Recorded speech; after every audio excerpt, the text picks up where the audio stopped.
So welcome to the 2014 iTalent competition at HRO Today. And I'm very excited. We've got a really great host and MC for our iTalent competition. His name is Bill Borman. Bill and I have been friends for, 8, 9 years maybe. His beard was a lot shorter when I first met him, let's put it that way. And he's a good guy. When you think of recruitment, if you're in recruitment, whether it's RPO or within an in-house as an HR practitioner, you may very well know Bill Borman, or you've certainly heard that name, founder of the True Events. He is an advisor to 7 different tech companies. So, recruitment and technology, they intercede and talk often, so that's evidence of that. And he's currently working on his next books, Cult of Work and The Talent Tipping Point. So really excited for those to come out. He seems to always be on a plane. He's never in the same place for too long. So I give you a lot of credit and applaud all of the work you do in the recruitment industry. Before I give him the stage to talk to you about the competition and announce our judges for today, I'll leave you with the fact that he was recently described as the most famous man in HR technology. Ladies and gentlemen, Bill Borman. Thank you for that, Zach. Thank you very much. I actually need to put an amendment to that. The description of most famous man in HR technology was very flattering until I read the small print. It actually said the most infamous man in HR technology, which is possibly more appropriate. And just to bring me properly down to earth, I got a call from a friend who said, "I've just read you're the most famous man in HR technology." And I said, "That's fantastic." I said, "You do realise what the title is of most famous man in HR technology is?" I said, "No, what is that?" He said, "The world's tallest dwarf," which just about sums it up when we're talking about living in the bubble that we do. I'm really excited about this competition, as I am every year. This is my 3rd year of having the privilege of hosting it. Technology drives disruption, technology drives human resources, right? It affects everything that we do. It's something that impacts everything. So it's great to get an opportunity not only to get the entries here who are already winners, but to look at the several hundred entries that we received to whittle down to 5 people who are going to be here presenting to you today. I'm very conscious of the fact that I stand between you and the whiskey. So I will run the timetable tight and short. Each person will speak to you for 7 minutes about the product, and then we'll pull people off. There is an opportunity to vote, but I really need to begin by introducing our distinguished panel of judges, starting with Callum Delito, who is the editor, head of content for Executive Grapevine. Callum, where's Callum? I'm sure he's here somewhere. Brad McCaw, who is the senior consultant for Towers Watson. Brad, if you want to come and take your seat. This is a little bit like The Voice. They're going to have their back turned to you, and they'll be spinning the chairs around if they're in. Vincent O'Donoghue, who I've known for quite a few years, who is the commercial director, co-founder and lead singer for a company called Social Talent. So, Vincent, if you want to... And also a sourcing Jedi, by the way, if anyone wants to learn any sourcing magic. Andrew Godomsky, who you've just heard of, who's the founder of Aspen Advisors and last year's winner. Russell Dalglish, who is managing partner from Exalto. I'd say to any of the presenting companies, he's the one with the money, so just keep eye contact in that general direction. And I'm also delighted to announce one of the founders and senior partners of Connexa, originally and now CEO of Shared Expertise at HRO Today, Elliot Clark, who we all know. So all I'd say is the rest of you can keep quiet. If the entrants want to give the judges a little clap, you might need their help a little bit. To explain who the iTalent finalists are, to begin, we'll be running in order. The first organisation is Check.com. Check.com, to give you the very brief synopsis, is an organisation and a technology that provides reference checking, background checks, and also some very clever sourcing analytics. HRSmart, which is a talent management suite, who I've known for a while, had a good look. One thing I will say, very, very good UI. Zartis.com, who is an organisation who've pivoted a couple of times from Cork and has, we've got a good Irish representation today, who provide a matching platform in which companies and people can create portfolios, and does some stuff which is a little bit cleverer than perhaps we've seen in the market previously. Prehash, which is get rid of your resume, ditch your CV and apply by code. So anyone working in the tech market will be particularly interested in taking a close look at that. And JobandTalent, which is a recently funded global aggregator of jobs and people with some really impressive traffic figures and some really impressive traction, which is another one of those organisations. All of them, before we start, can we just give them all a round of applause? Because I can see them twitching a little bit nervously, these are the organisations that we're here to see.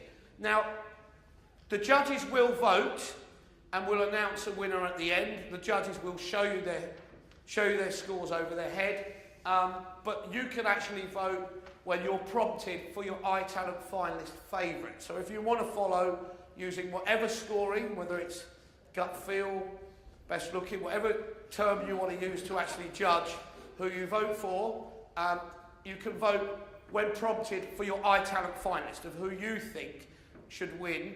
And as an added benefit, or bribe, whichever way we want to put it, there is a iPad Air which somebody will win who makes a vote. You'll be able to make a vote by text. That's the iPad for the winner. And the vote by text, we will give you a number at the end of the competition to text in. When you text in with your entry, you'll be prompted with each of the company names and be asked which company you want to vote for. If you're watching the recording, please don't vote. Your vote may not be counted, but it may cost you money, and Elliot likes to get money. I know that for certain.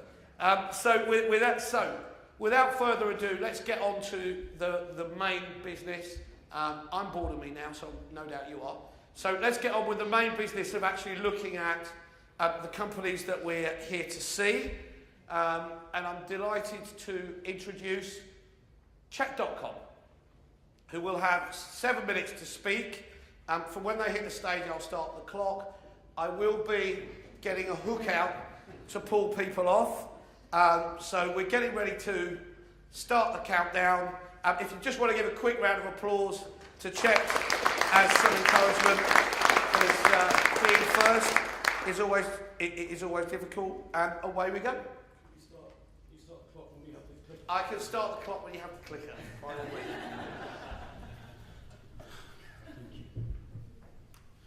Good afternoon. My name is Andrew Baber, and I'm the MD of Check.com UK.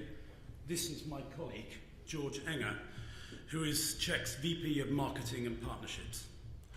We're here today to tell you about Check.com, Check Reference, which is an online, automated, behavioural reference checking platform that delivers data-driven hiring decisions and, as a consequence, reduces the incidence of bad hires. Check.com has one mission: no bad hires ever. Sound impossible? Maybe. But this is a serious issue. Bad hires impact more than just an employer's bottom line. Then there are negative implications associated with onboarding, morale, training, and, of course, the cost of replacements. The costs, both financial and personal, are enormous. So we're getting the ball rolling by bringing bad hires down one at a time. I'd like to take a moment just to tell you about Check.com. Our client list includes a number of world-class brands across a wide range of industries. That's how flexible the platform is. Although Checked in the UK and Europe is a startup, to date 5 million candidates have been assessed across the platform and 1 million reference checks have been completed. We're currently processing at 5,000 checks per day. Back to the problem with reference checking. In recent years, talent acquisition processes have improved beyond all recognition in just about every area, with one big exception: reference checking. We've all experienced reference checking, and we know how painful it is, to the point where many of us don't even bother doing it anymore. But there's no need for it to be this way when science and technology combine to make reference checking fast, accurate, and more importantly, useful. There's no getting away from it. Reference checking is a great way to find out if candidates are likely to succeed in the job they're applying for. Past performance does reflect future results, which is where checked reference comes in.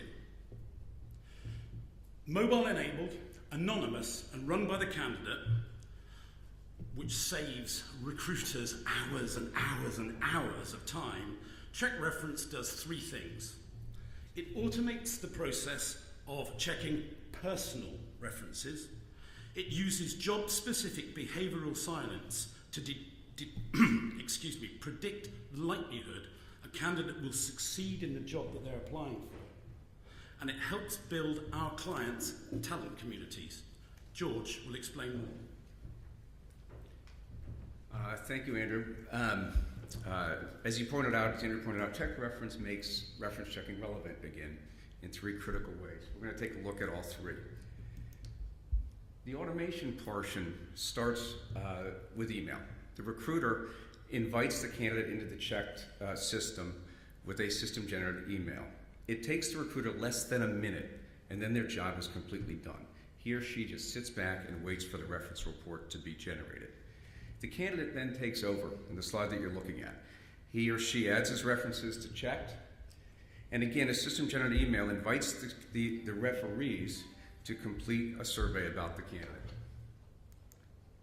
The survey, the online survey, asks the referees to rate the candidate on a series of competency-based statements.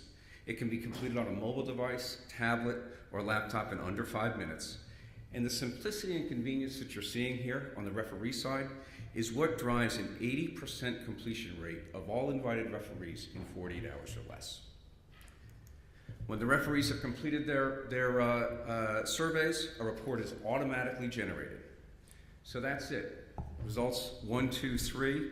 Total time here, recruiter less than a minute, referee less than 5 minutes. So that's the automation of checked. I'm going to try to go live to the system right now, against the advice of many, and show you the predictive power.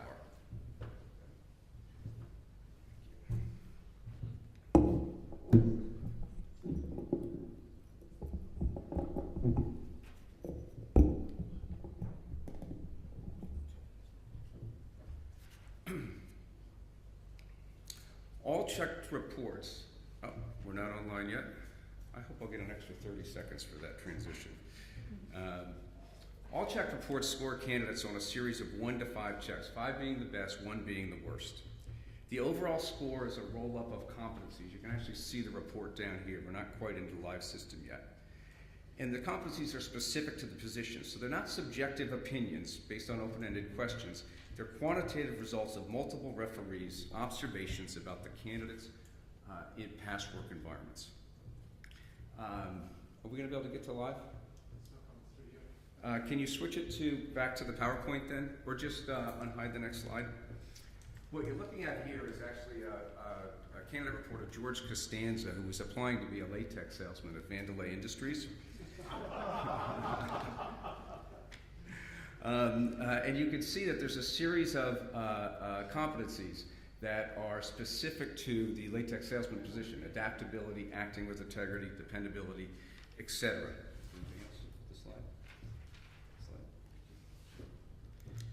So those are the competencies. If we want to dig deeper into each of the competencies, we can see that George scored a disastrous half check. That's the lowest we actually score. on integrity. And the score is compiled based on a series of statements about integrity. And you'll note that we never use the word integrity in the statements because our scientists have designed the system such that referees are not making judgments, they're reporting observed behavior. In addition to the score, there is a very easy to read, insightful report delivered in plain English that can be used in the interview or as an onboarding tool. And to share the report, it's as simple as a click of a button and an email, because we believe that the best information is shared with the entire hiring team, not siloed in a standalone system. So that's a sense of the predictability. What are the results? Well, they speak for themselves. What we're showing you here is an actual bar chart of I'm going to need to call Clive on you now. real client data. That was 10? Oh, that was, oh, excuse me. So just before we conclude, I just want to take two questions quickly. It was a brave attempt to try and go live. Quick questions, one from the judges and one from the floor. Any questions from the judges? Russell, you want to ask a question? I'm applying for a job. I'm getting people as references, you know, give me good references. How to address that? What a perfect question for the slide that was just up. The bar chart that I was showing you actually shows that even though all the referees are supplying people they think are going to say good things, 15% of all reference reports come back 2.5 checks or below. It's a disastrous score. And only about 7% come back 4.5 or higher. So the way that the science works is we actually get to the truth, and that's the predictability of the system. And a question from the floor anywhere? Anyone? Yes, it is the candidate-facing and referee-facing questions are in multiple language. The reports and results are only in English at this point in time. That's fantastic. We have a round of applause for the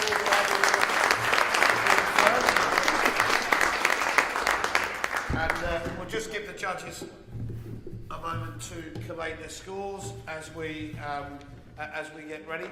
Once the judges have their scores, they will show them over their shoulder. So if you're eagle-eyed and sitting in the back row, you may be able to ring Paddy Power and get some good odds on who's going to come out the winner at this point.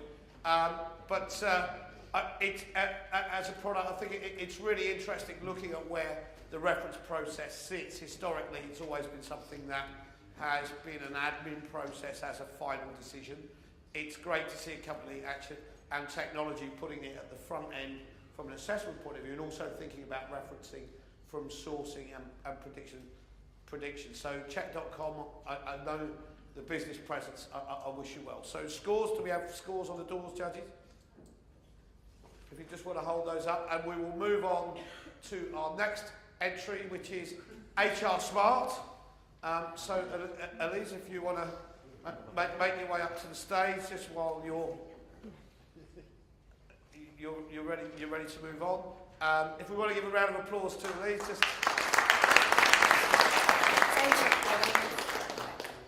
Thank you. Good afternoon, everyone. So I'm Elise Carbone, MEA Sales Director for HRSmart. HRSmart is providing to over 1,500 companies a talent management software. We are based in 11 countries, and we've got over 1.5 million users using our software every day. Nigel Goodwin, Director of Operation, is on the room today. He's coming from our Sheffield office, and you may notice I'm from France, so I'm based in Paris. So you may have heard a lot about integrated talent management software. What is unique about HRSmart is that we are not integrated, but unified. So maybe some of you are not sure about what unified means. After this presentation, I'm sure you are going to know what we mean by unified. So HRSmart is composed of 4 modules: recruitment, performance, development, and learning. And as we are a unified solution, we are able to consolidate each information we've got on the software on what we call our total talent profile, or what our customer call TTP. So I was thinking to give a look to Nigel's total talent profile now. On the train today, when we were coming to the event, Nigel told me that his next step within the company was becoming COO, so Chief Operating Officer, which is making sense. And looking at his career path he is, we could see that it's exactly where our HR team are seeing him. But I've got a few questions. How do I know if Nigel is a top performer within my company? How do I know if Nigel has a good competencies to be our next COO? So maybe I could give a look to another solution. No, with HRSmart solution, you could give a look to a high-level gap analysis analytics. And this little graphic is going to give you an overview of where Nigel is today, so which competencies Nigel has, and the one he needs to develop to be COO. So that's not looking good for you, Nigel, because you've got a lot of red and yellow, and every single software red is never good. That means today you are not able to move to the CEO position. But at HRSmart, we love to invest in our employee, and you are a talented employee. So I'm able, within the same window, to put in place a development plan. Maybe some of you are still using Word, Excel, or maybe Post-it to build this development plan for your employee. Here you are able to put together a plan, but not only. The system is going to bring automatically lessons, mentor, and resources linked to the competency you want to develop. So this one is project management, and the solution is telling me, hey, you've got the courses linked to project management, so maybe you should recommend Nigel to follow this one to develop the competency. So let's imagine that you are moving to the CEO position. Maybe it's going to happen, Nigel, who knows? Who is going to be my director of operation for Europe? Does I have a successor? And the solution, by these little things, what we call the domino list, is going to bring me a provisional org chart, which a lot of software are doing. But what is unique with our solution is that the software is also going to give me some analytics.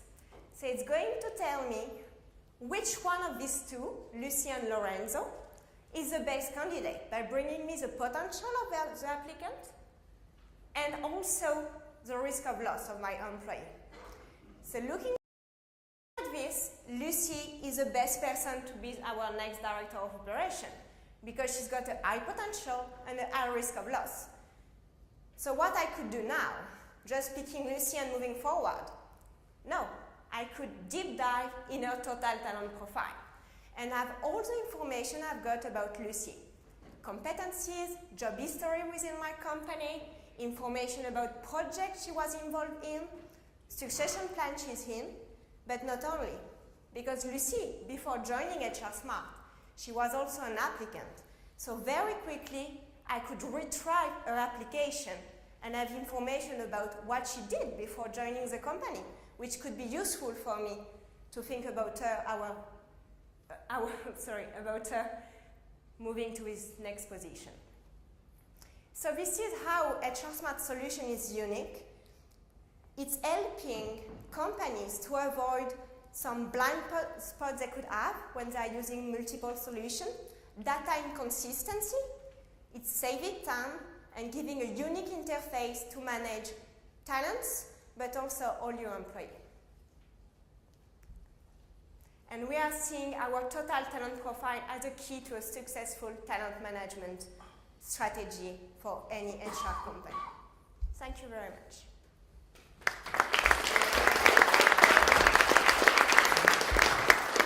We managed to get that one done in 5 minutes 30, which means we have time for an extra question. So 3 questions, you might be able to get a bonus point in for that. So the first one from the panel, a question, Andrew. So organizations probably have more than one system potentially. How are you, the data that you're getting for all these different modules, are you commingling from existing systems or is this a replacement system of record? So it's really depending. Most of our clients are using a HRS solution.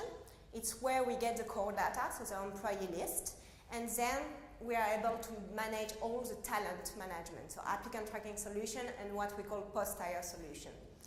Some of our clients, they like to have multiple solutions, so we are also able to integrate with other solutions, but we are not recommending it because the real benefits of a unified solution, as Workday mentioned before, is being able to have all the data together in one single system.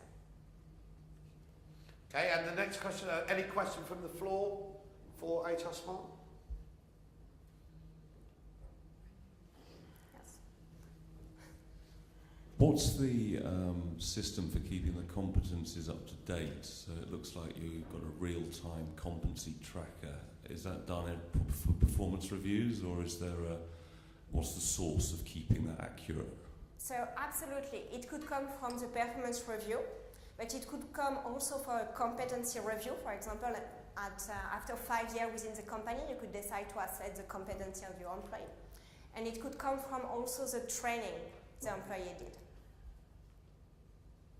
Okay, and one last question, either from the judges or from the floor. Anyone? Elliot, you have a... So that we understand the market that this is aimed at from a business model perspective, how much are you competing against, you know, the Conexa Brass Ring, the Teleos, the iSIMs, or are you aiming at a different kind of customer? Because depending on the feature set you've got, that'll be a very important aspect of how we appraise the software. So we are competing a lot against this kind of solution, Taleo or iSIM or Conexa. It's really an added value when a client is looking to more than one module, because they are seeing the importance of consistency with data. And that sometimes our competitor cannot achieve such a thing. Okay. Thank you very much. Round of applause.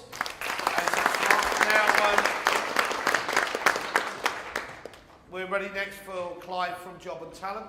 I would just say, just so everyone's aware how the scoring is working for this, Clive, just want to hang on. The judges are just will be holding their scores up in a second. Scores are out of 20 per judge, and then the public vote, which you will take part in, is worth an extra 5 points to the winning company. So likelihood is the public vote will swing it and win it. So it is important that you take part. So judges, if you're ready to hold up your scores. Not sure which one is Simon Cowell, but I have a rough idea, judging by the belt line. So, without further ado, Clive from JobandTalent. What's the next slide?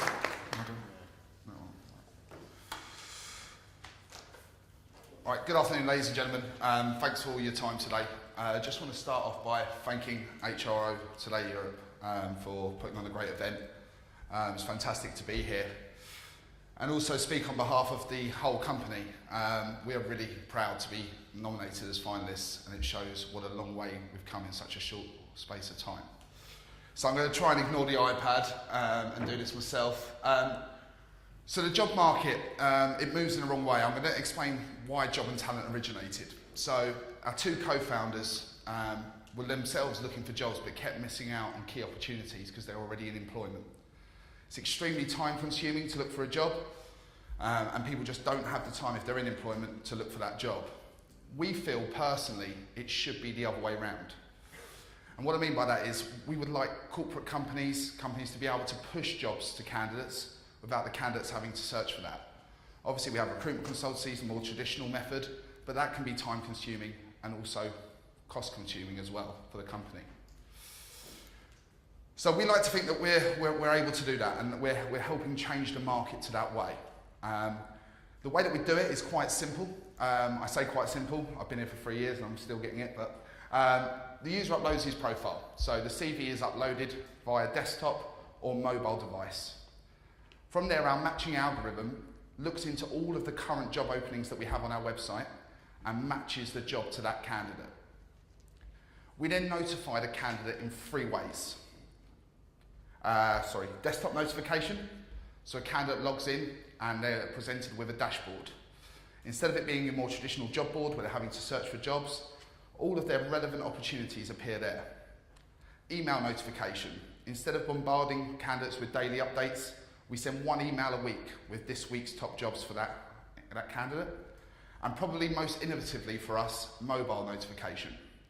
So with our Android and iOS app, we have the ability to push notify candidates whilst they're on the move, on their way to work, with their relevant job opportunities that have come about.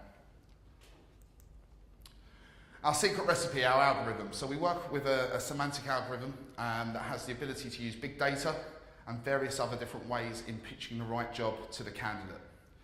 One of the key ways that we look at matching is behavioural. Now, a lot of people do sometimes see me or see us as the Tinder for recruitment. Yeah, I know, I'm not on it, I promise. So how Tinder works, is you swipe if you like someone, you swipe if you don't like someone. Our mobile app mirrors that completely. So if you see a job you like, you can swipe to like it and then apply for it or discard it. Our algorithm's constantly looking at what people are doing. I'll give you an example. I'm the head of sales, I'll be seeing head of sales roles. If I'm constantly skipping roles within engineering, it's because I don't want to work in the engineering sector. The algorithm's picked up something wrong in that capacity. It will look at the roles that I'm looking at, and on a week-by-week basis, it will update the algorithm to make sure that the candidate is getting the jobs that they want and need. For us, engagement's key. It's all very well getting the candidate on, which we're doing lots of candidate acquisition at the moment, but we've got to make sure that they're engaged with us. A great stat for us is 53% is the click-through rate on the jobs that we send out to candidates. So I think that highlights that candidates are looking at the job and they are clicking through, they are relevant, they are wanting to see more. And we actually have a 31% return rate from our candidates within 1 month of coming onto our platform. A key way that we do that is keeping them engaged with push notification, email marketing, etc. We've grown a lot in a short space of time, as I mentioned. So December 2012, we had a very small amount of candidates, and you can see the continual growth there. What's happened, and the reason why this has helped in this area here, is through the investment that we've recently secured. But we're now currently receiving on average 300,000 new users a month globally. And at the moment, currently, globally, we have 3.5 million job opportunities on our platform. We are a global platform. We have jobs from all over the world. The main areas that we're striving in at the moment is the UK and Spain. We are a Spanish company. And from the Spain connection, Latin America. Key areas in Chile, Mexico and Colombia. That seems to be going very well there for us at the moment. So that's great. How we monetize our product, we do it in 3 different ways. So the more traditional way, so your job platform way, and what my role is predominantly. So dealing with corporate clients, allowing them to utilize our platform to post their job postings and us to then push out to relevant candidates. We currently have globally around 2,500 companies utilising JobandTalent. And another model is education. So this is more of a new model in the last 6 months, but it's proving to be a great model for not only us, from a monetisation perspective, but also for our users. So we have partnerships with various different education companies where they post their courses onto our site, and then we match the courses to the candidate, telling them this could help you get your next job opportunity. And people then basically purchase courses for our website. And last but not least, advertising. So we do various different stuff with Google, DoubleClick, Cooney, etc. So in summary, last slide, we launched in 2012 in Spain. It was very much a proof of concept period for the first 18 months. Go with a product to very, very energetic, passionate co-founders. This product doesn't work. Back to the drawing board. And again and again. We launched in January 2012 in the UK, and then by then we were at 800,000 users. As we sit today, we're at 3.7 million candidates worldwide, and our plan is to get to 30 million within 2 years. How are we going to do that? We've just secured, as Bill mentioned, a 14 million investment, which is really helping with candidate acquisition, marketing, improving the algorithm, and all the areas. Our message now, our message in the future, our message in 2 years' time is going to be still very simple to candidates. We're their personalised headhunters in their pocket. Thank you very much for your time.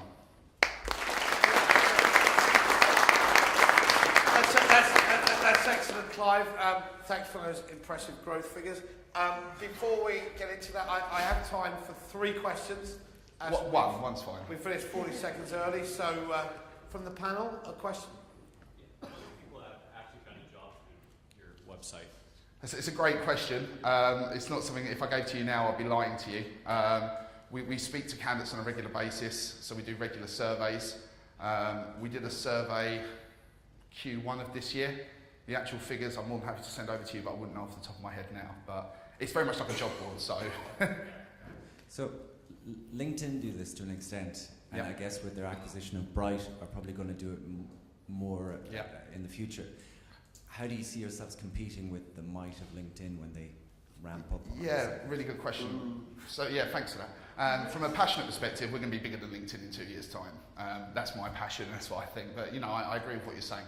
From us, you know, what we need to look at is where LinkedIn have gone well and where LinkedIn have needed to improve. So a key area for us is, from our algorithm perspective, I don't want to be a head of sales for the rest of my life. I'm a very ambitious guy. I want to maybe move into sales director roles.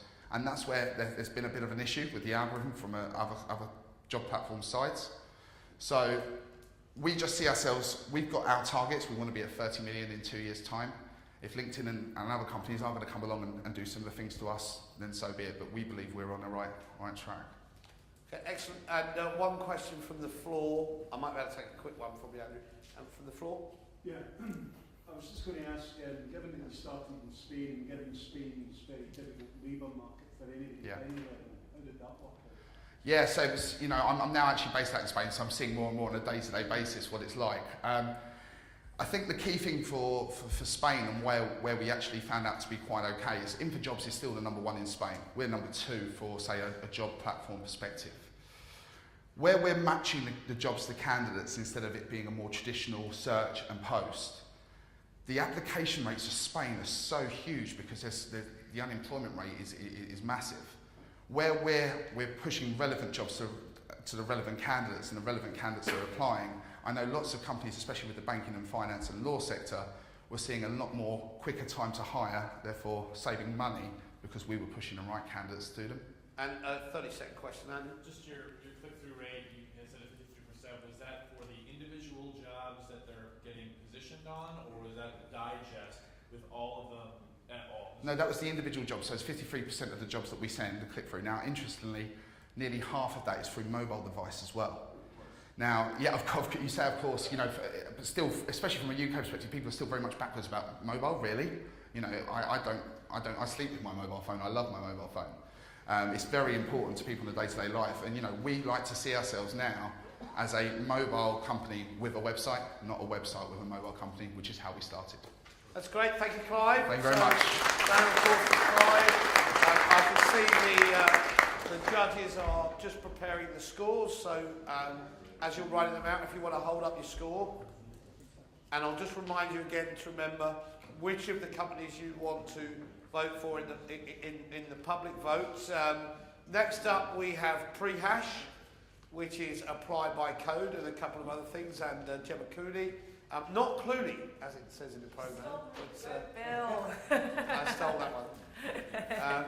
Although George has recently, maybe it's the name change, I don't know.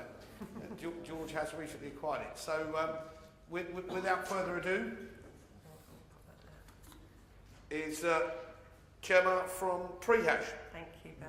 Thank you. Hello, everyone. I'm going to dive straight in because I have quite a lot of content to get through and not very long to do it. So we were born out of a problem, essentially. The problem is, in our arena, that the CV just isn't good enough. It doesn't validate a candidate to the level that we need, nor does a CV plus an online social profile, albeit better. We found that the only way to really truly validate a candidate is by getting them to do their job before they even start their career.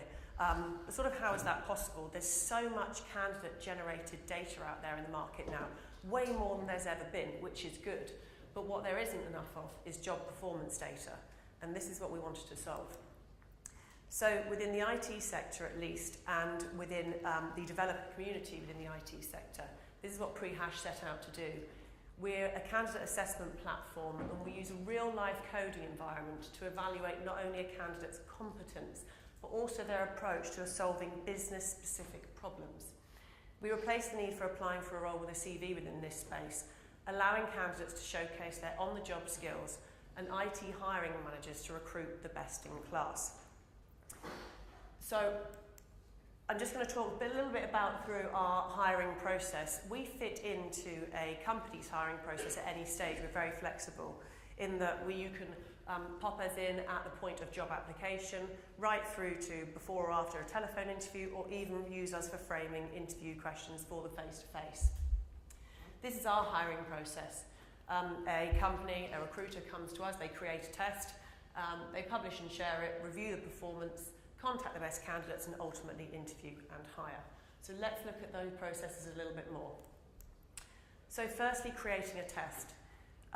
A company has two choices. They can either select a challenge from our pre-built library, where they pick the coding language they want the candidate to perform in, and the suitable seniority level of that particular challenge.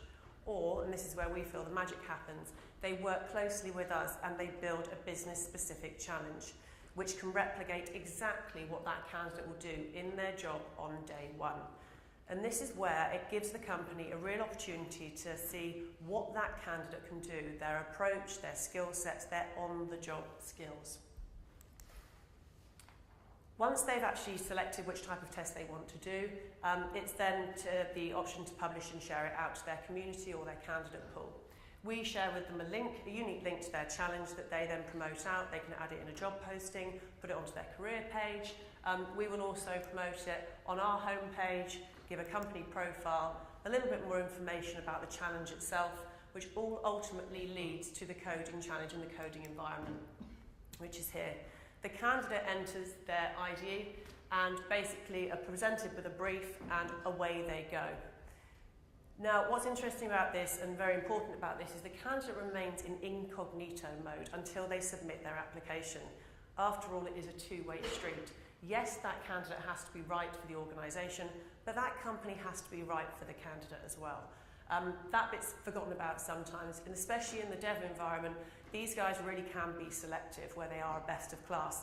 So they can go and they can have a look at the challenge. If they actually don't like what they see, they don't have to submit their application, which really does rid that funnel of time wasters, streamlining this process even further. More importantly, we know candidates like what we do. Developers like to code in their own environment. It's a place where they feel safe and they know what they're doing. That coupled with the challenge element of this excites them as well.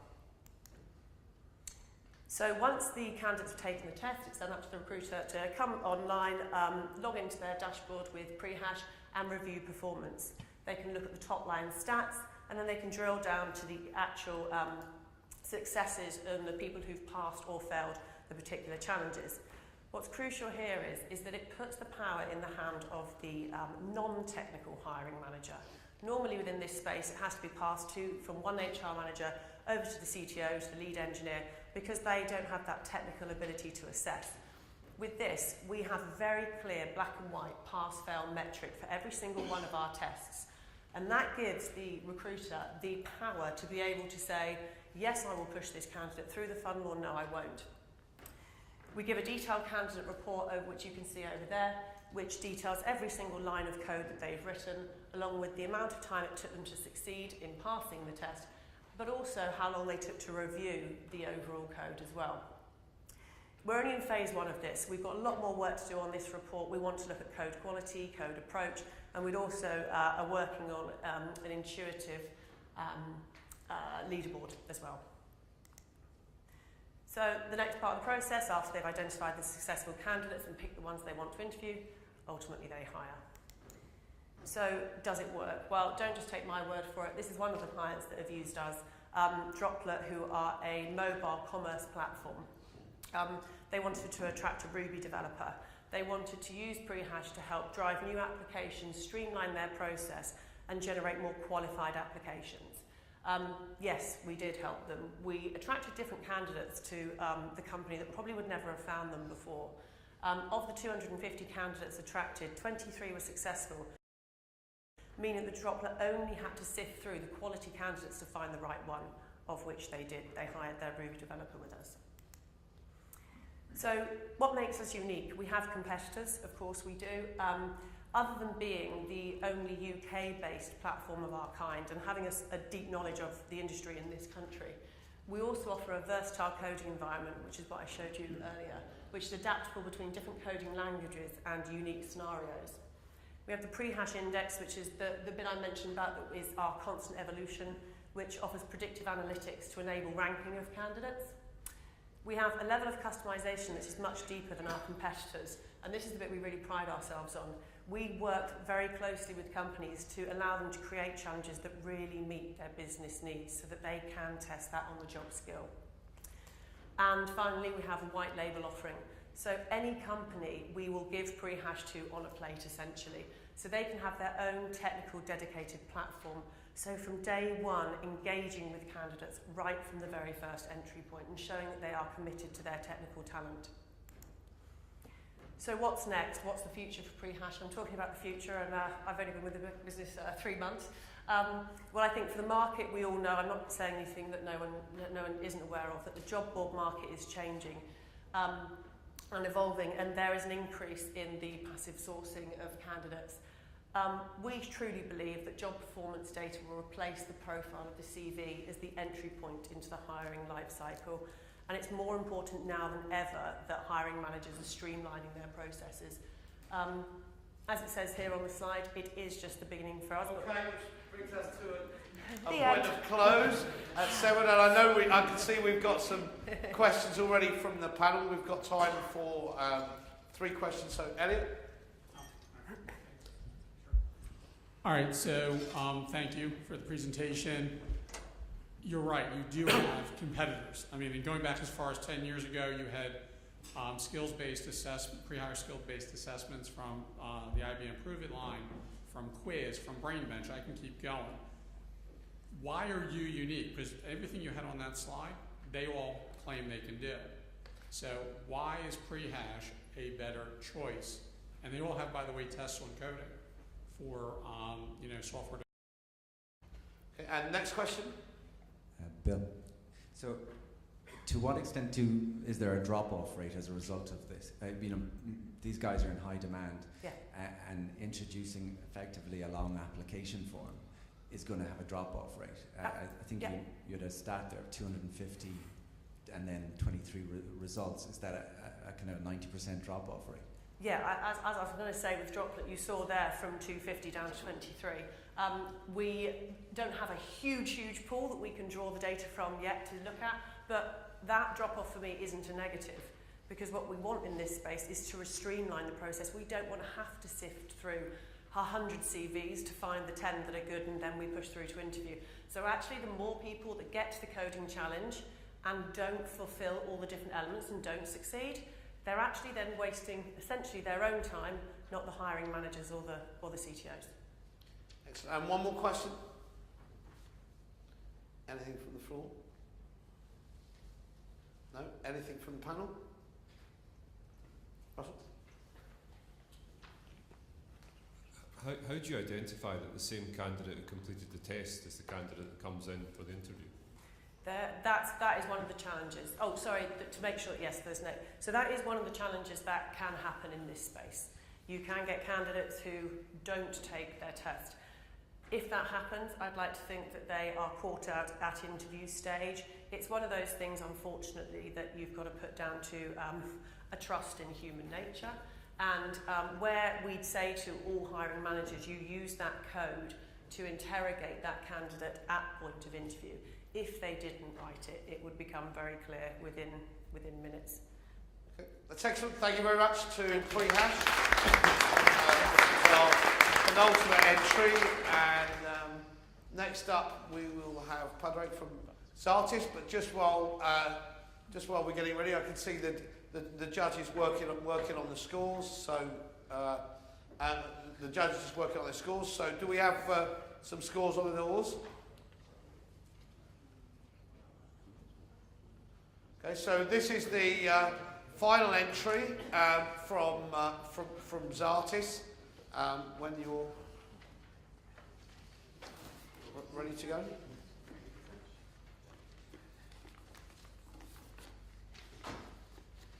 Okay.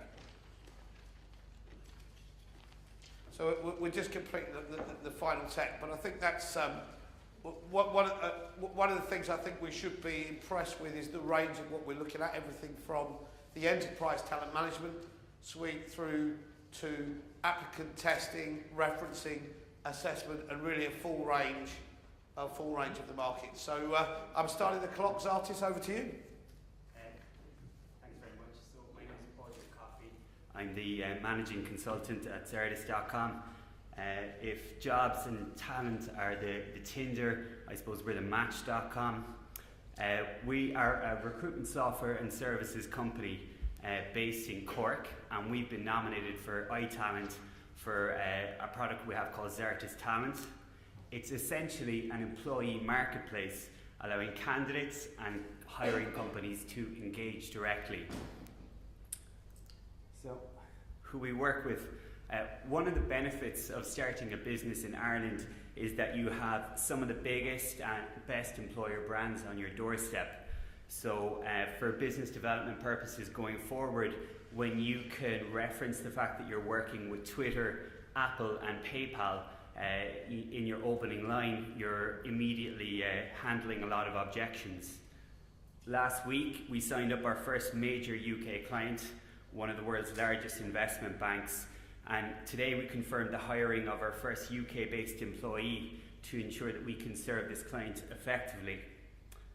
In a typical week, we have 20 or 25 hiring companies logging in, from high-growth startups with funding to blue-chip corporates, all of whom have the aim of making hires.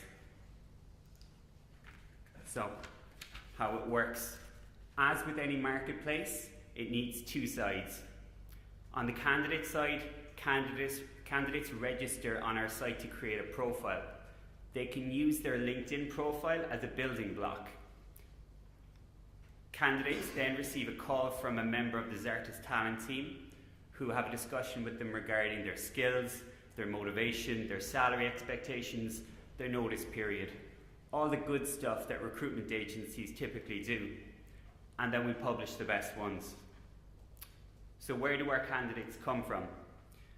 Most hires are tech, so we're dealing with system administrators, software developers, project managers, and the kind of support staff that are in demand at major operation centres. So for example, a sales manager with German or an accountant with Russian. We advertise through social media. We do some paid advertising on LinkedIn and Twitter. But really what's essential to our success is content-driven marketing in various languages. So when you put a piece out there in Spanish about why Java developers in Ireland are paid X amount, or why .NET developers in London are paid X amount, you get this lovely long tail effect of really top quality candidates coming through to our site. In terms of the other stuff that we do, you sometimes need to source directly. So we do what traditional agencies do. We'll hit LinkedIn just to find the candidates to ensure that when our clients log in, the right people are there.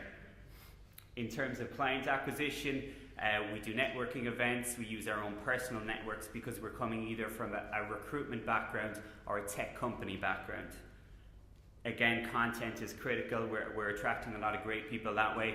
And we pull some marketing stunts, the kind of things that you need to do when you're a small company. To give you an example, a couple of months ago, shortly after I joined the company, I realized that we had a very large volume of Java developers on the platform and not enough companies logging in and engaging with them. So we compiled a list of the top 10 hiring companies for Java developers in Ireland. We went to a local coffee roastery. We asked them to roast some fine grade Java for us, put the coffee in Zerdis branded coffee bags and sent them to the top 10. 3 of the top 10 are now regular users of Zerdis Talent, and we're chipping away at the other 7. So, in terms of the platform itself, twice per week we're publishing high quality tech candidates who are seeking roles in London, Dublin, Cork or Berlin. Internal recruiters, HR managers, hiring managers, they log in, they see candidates they like, and they can message them directly. So the service, as the slide will show you, is still in its infancy. We're now at the kind of, I suppose, 2 per week level. We want to get up to 4 per week pretty quickly. And we initially started in a kind of a subscription-based model. We quickly moved to a per-hire, pay-for-success model because that's something that's very deeply ingrained in recruitment. Other activities. So, we haven't taken major funding, so we're bootstrapping, we're paying for this ourselves. We provide contingency recruitment because, believe it or not, sometimes people have habits that are deeply ingrained, and we might show the platform to a particular company who say, that looks great, but can you please just send me 3 CVs for Java developers? And we say, well, that's going to cost you, that's going to be 15% instead of 10%, and they say, we don't care. So, that goes on in organizations. We are the exclusive provider of tech hiring services to Ryanair. Ryanair is really trying to shake things up in terms of its customer experience and in terms of its digital experience, going from 17 clicks to book a flight to 5 clicks to book a flight. So we've provided everything from the new CTO down, and that's something as well that's really helping us fund our expansion. We run some recruitment marketing campaigns on behalf of major tech companies in Ireland. So we run very effective campaigns, Make It in Ireland and Make It in Cork. Both of these campaigns have been really great for us, a great way for us to acquire clients for Xertis Talent, but also to acquire candidates. So the kind of problems that the marketplace solves for companies, they can hire top talent quickly and easily for 10% of gross annual salary. For candidates, they get their details in front of many employers, and it is really an employee-driven marketplace that we're talking about in tech. For Xertis.com, the approach that we use allows us to attract really top quality candidates. We don't need to go and match candidates to particular roles. We let the market take care of itself and that kind of market magic to happen, and we don't spend any time intermediating. What I'd like to do is to switch to my laptop here and give you guys a little demo of how it actually works. I've got 30 seconds, so this better go fast. So, let's say I'm looking for a software developer and I see Jose on the Xertis Talent platform. And when the technology has failed me. Well, unfortunately, I wasn't able to show you how easy and user-friendly it is due to our lack of Wi-Fi in here to engage directly with candidates. But essentially, there's an in-app messaging system. If I'm a hiring manager and I see a candidate that I like, I can scroll through the platform, through the profile we've written, view their CV, and send them a message to share it if I need to. Which I'll look him up. Okay, excellent. I can see from the board. I have some questions already, so Russell. Thank you very much for your presentation. You stunningly reminded me of an experience I had, which was I did a turnaround for Bechtel, big American engineering company, and they'd spent a large amount of money developing a platform which allowed hiring managers to go and look at candidates. And the problem was that the hiring managers didn't want to do that. People just wanted us to send them CVs. So do you think that you may end up being a sort of a pure play recruitment company, finding the candidates and sending them the candidates? Thankfully, we're seeing that there's kind of an appetite for change, particularly in the companies that we're dealing with. A lot of major corporations now have an internal recruitment team, and for an internal recruiter, this is an excellent resource because the candidates are there on tap. The internal recruiter can engage with them directly. It makes the internal recruiter feel like their role is justified. Hiring managers who maybe are too busy on the engineering side of the business then don't really need to get involved until a really suitable candidate is brought in for interview. Okay, and another question, a question from the floor. In which case, I have a question for you. Well, the thing I'm struggling with most is, the same thing my esteemed judge just said is, basically you're a contingent or a fee for placement recruiting firm that exposes your database over the web. So how are you a software company versus a service company? When your clients sign up, what's really the leading edge of your story? Is it that you have this software for looking at your database? Because it's just an online catalog. in a sense, or are you a service company that we're promising to fill jobs for a fee-for-placement basis? The beauty of it is the in-app messaging system. So you see a candidate that you like, you can engage with that candidate directly through the software. That differentiated from a kind of a volume.com CV library.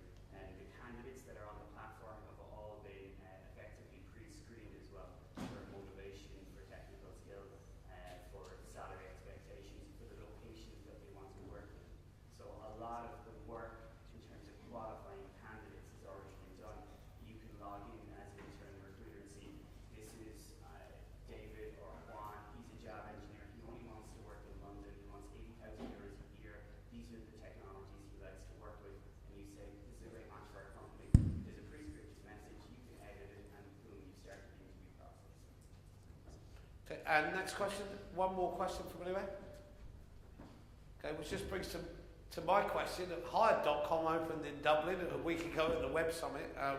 They've got a pretty big budget, so how, and a lot of investment, how are you different or going to compete with Hired.com? Hired.com are charging 15% and we're charging 10%. Hired.com are charging what agencies are charging. We're competing on cost and also on, I suppose, furnishing companies with the opportunity to take more control of the hiring process. Okay, excellent, which concludes our final presentation. We're going to give the judges 5 minutes to work out some scores. I just have a couple of points I want to run by you, but before we do that, can we have a round of applause for all of our competitors who I think did a great job. As someone who, in some of the work I do with VCs, I sometimes have to sit through 20 presentations a day. I wish they were all of that quality because my life would certainly be a lot easier. So well done everyone and thank you for that. Scores, if we can lift up the scores.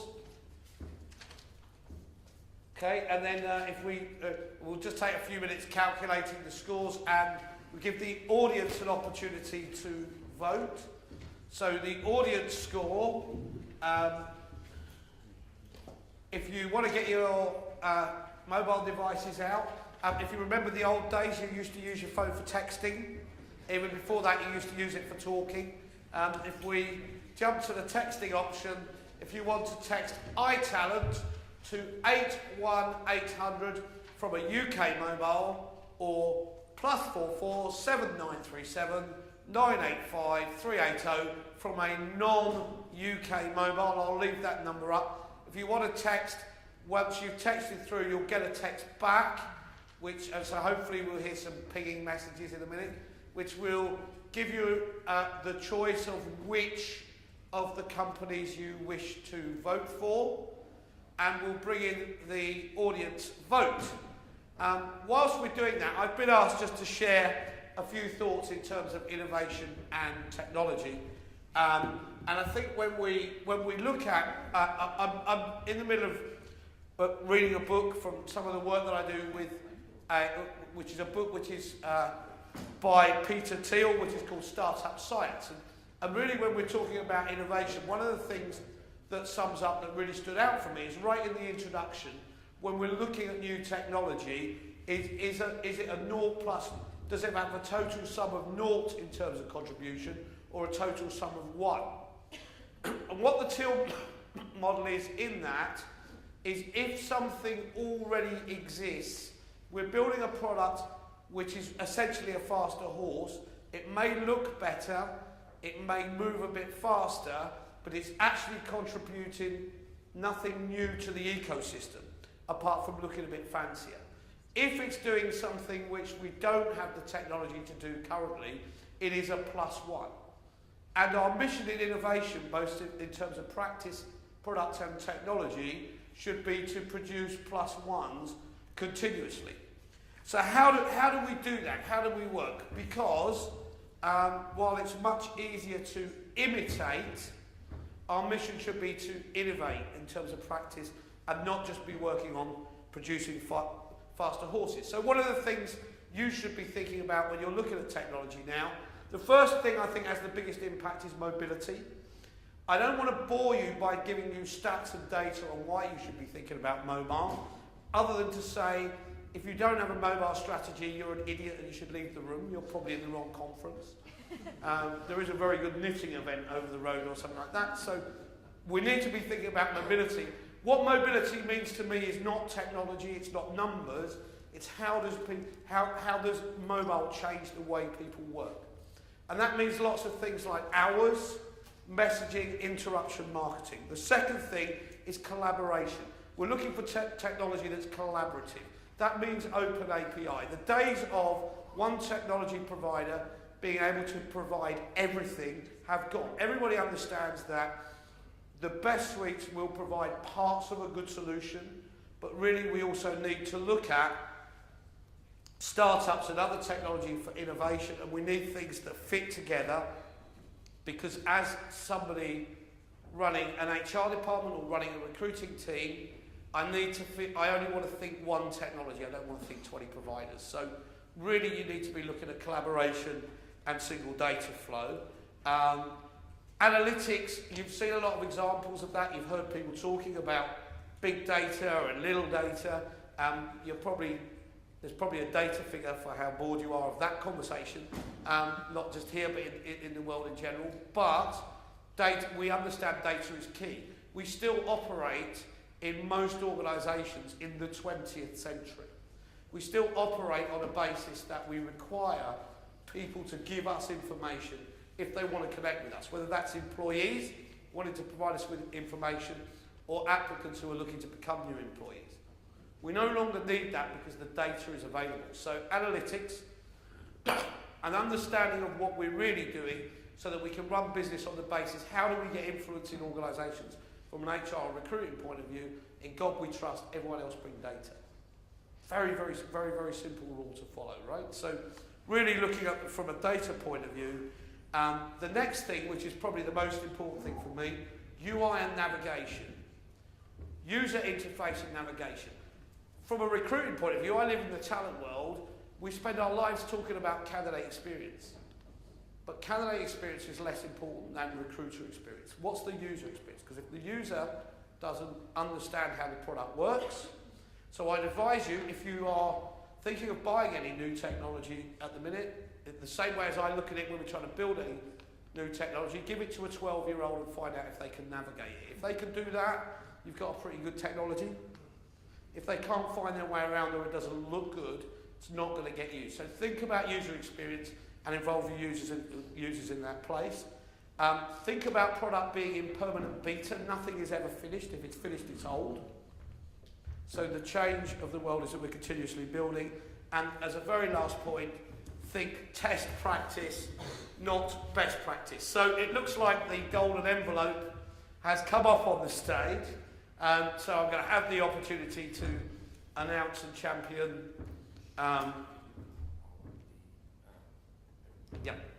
So I'm going to.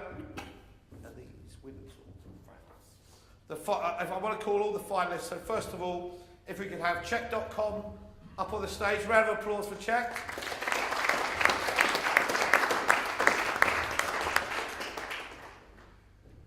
So yeah, if you want to join us, and thank you for contributing. We're delighted to give you both a certificate to start. And next we have HRSmart.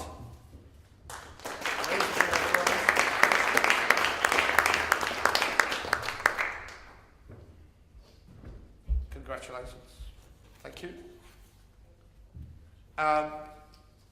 JobandTalent, Clive, if you want to make your way up on the stage.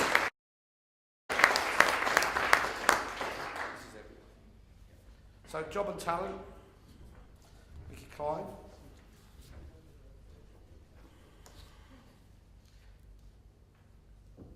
Prehash, Gemma. And Gemma's coming up, so round of applause for Prehash.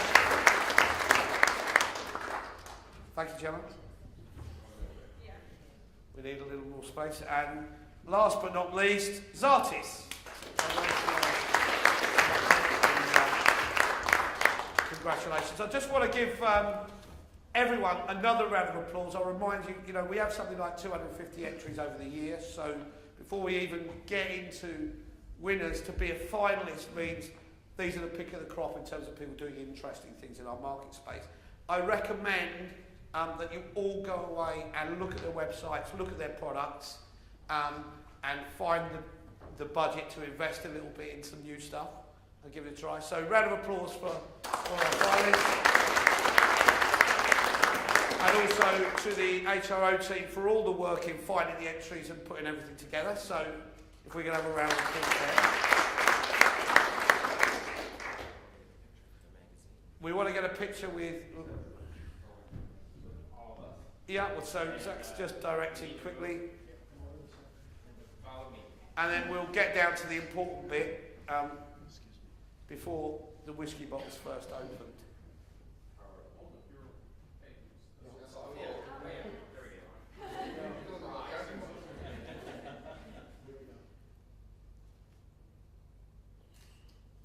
That's excellent, so thank you everybody. If you just want to wait in for a second, we won't eliminate you one by one and drop the spotlight.